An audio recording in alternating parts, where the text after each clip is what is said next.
দেখেন ভাইরা, আজকে কি বলবো, যখন গ্রামে গ্রামে যাই, ভোট চাইতে যাই, আমাদের ভোটাররা বলে যে ভোটটা আপনাদের দিব, কিন্তু ওপেন হওয়া যাবে না। কেন ওপেন হওয়া যাবে না? হুমকি ধমকি আসে, হুমকি ধমকি আসে। বলা হয় রিক্সায় উঠবেন, মামলার ভয় নাই। কারাই হুমকি দেয়? তাদেরকে আপনারা ভালো করে চিনেন এবং জানেন। এই দল, এই গোষ্ঠী এবং এই চক্র দীর্ঘ 2 বছর পর্যন্ত আমার জাজিরা পালনের নিরীহ লোকদেরকে মামলা দিয়ে হয়রানি করেছে। আজকে জাজিরা পালনের বহু মানুষ দেশ ছেড়ে বিদেশ পালিয়ে গিয়েছে। আমি এক তীব্র নিন্দা জ্ঞাপন করি। পরিষ্কার কথা, যদি কোনো লোক অপরাধ করে তার শাস্তি হওয়া উচিত। যদি কোনো লোক দুর্নীতি বাটপারি করে তার শাস্তি হওয়া উচিত। যদি সে আমার দলেরও হয় তার শাস্তি হওয়া উচিত। আর যদি কোনো লোক অন্যায় না করে, সে যে দলের করুক না কেন, কেন তাকে হয়রানি করা হবে, মামলা দেওয়া হবে, আমার জিজ্ঞাসা। আমি প্রশাসনকে বলতে চাই, আজকে জাজিরা পালনে এই হুমকি দেওয়া হয়, রিকশার মঞ্চে উঠলে মামলার হুমকি দেওয়া হয়। আপনারা কোথায় লেভেল প্লেইং ফিল্ড তৈরি করতেছেন? পরিষ্কার কথা বলি, প্রশাসনকে বলি, যদি রিকশার মঞ্চ ওঠার কারণে কোন মানুষকে হুমকি দেওয়া হয়, আর যদি আপনারা বিচার না করেন, ব্যবস্থা গ্রহণ না করেন, জনগণকে নিয়ে আমরা আপনাদেরকে রুখে দাঁড়াবো ইনশাআল্লাহ। আমরা জাজিরার লোক কাউকে ভয় করি না। আমরা অন্যায়ের বিরুদ্ধে, সত্যের পক্ষে।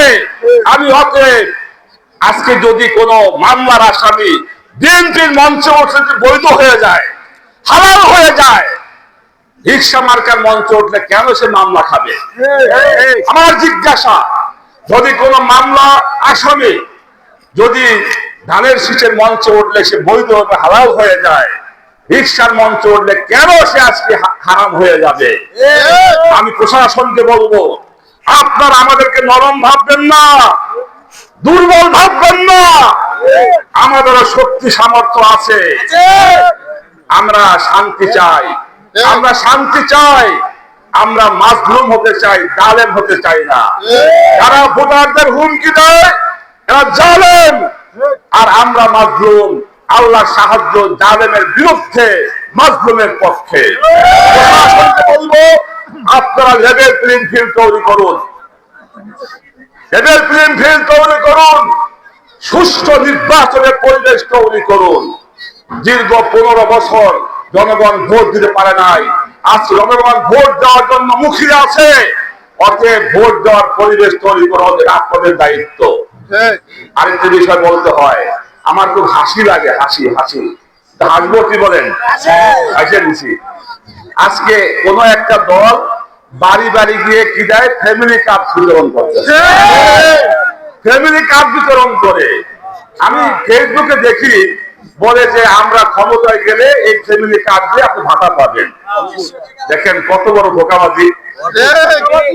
ফ্যামিলি কার্ড দাও, টাকা দাও। আমরা তো গরিব মানুষ। আমাকে অনেকে বলে যে আপনি ইলেকশন করতে আছেন, মালবাসার মানুষ, টাকা আছে, আপনার প্রতিদ্বন্দ্বী প্রার্থী 1000 কোটি টাকার মালিক, আপনি কিভাবে ইলেকশন করবেন? আপনার তো টাকা আছে, ফ্যামিলি কার্ড দেয়, টাকা দিয়ে দেন, গরিব মানুষ উপকার হবে। কিন্তু এইরকম ধোঁকাবাজি করা যে আমরা ক্ষমতায় গেলে আপনি ভাতা পাবেন, যখন ক্ষমতায় যাবেন তখন দিয়েন, কি বলেন? যখন ক্ষমতায় যাবেন তখন ফ্যামিলি কার্ড দিয়ে ভাতা দিয়েন। এখন ভোটারদেরকে আপনারা বোকা বানিয়ে ফ্যামিলি কার্ড দেয়। ক্ষমতা যাওয়ার মালিককে আমি পরিষ্কার বলি, আজকে অনেকে আপনারা মনে করতেছেন আপনারা ক্ষমতায় দ্বার প্রান্তে পৌঁছে গেছেন। না না না, দেশের মানুষ পরিবর্তন চায়। আপনারা ক্ষমতায় ছিলেন, আপনারা 3 বার ক্ষমতায় ছিলেন, কি করেছেন জনগণ দেখেছে। আপনারা একটু ঢাকায় দেখেন না ভার্সিটিগুলোর কি অবস্থা। এত ক্ষমতায় যাইতে চান, আল্লাহ দিলে যাইবেন, আমাদের আপত্তি নাই।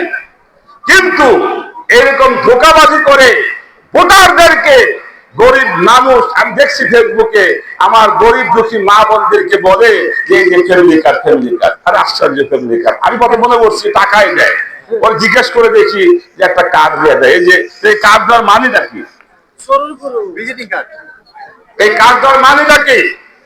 অতএব পরিষ্কার কথা হলো, এই জাজিরা পালনের মানুষ, এই মোল্লাবাসী আর এই ধোঁকাবাজিতে তারা করবে না। মোল্লাবাসী শরীয়তপুর উন্নয়ন চায়, মোল্লাবাসী শরীয়তপুরে আধুনিক হসপিটাল চায়, মোল্লাবাসী শরীয়তপুরে ভালো শিক্ষা প্রতিষ্ঠান চায়, মোল্লাবাসী শরীয়তপুরে ভালো প্রতিষ্ঠা করতে চায়, মোল্লাবাসী যুব সমাজের বেকারত্ব দূর করতে চায়।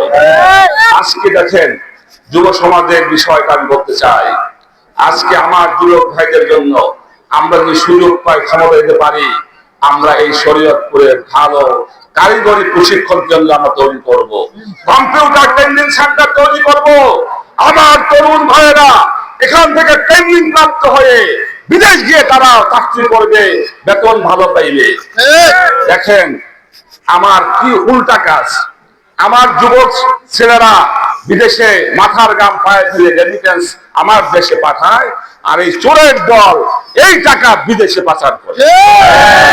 আমার যুবকরা মাথার গাম পায়ে ফেলে, আমি দেখেছি গত 3 মাসে গিয়েছিলাম, মালয়েশিয়া গিয়েছিলাম, সিঙ্গাপুর গিয়েছিলাম, আমার যুবকরা কি কষ্ট করে রেমিটেন্স পাঠায়, আর এই সমস্ত দলের লোকেরা এই টাকা বিদেশে পাচার করে তারা বড় বড় বাড়ি এবং বিল্ডিং বানায়। অতএব পরিষ্কার কথা বলি, আমরা 10 দলীয় দল তারা এখানে বসে আছে, দেখেন চেহারা, দেখেন না চেহারা, যারা বসে আছে, যারা আপনারা আছেন, আমাদের গায়ে কোনো কলঙ্কের দাগ নাই, এক টাকাও দুর্নীতি করি নাই, আমরা চরিত্র আমরা করি নাই। অতএব ইনশাআল্লাহ আপনাদেরকে আহ্বান করব, আপনারা আগামী 12 তারিখে ইনসাফের পক্ষে, ন্যায়ের পক্ষে, বৈষম্যহীন বাংলাদেশ গড়ার লক্ষ্যে আপনারা রিকশা মার্কায় ভোট দিবেন ইনশাআল্লাহ।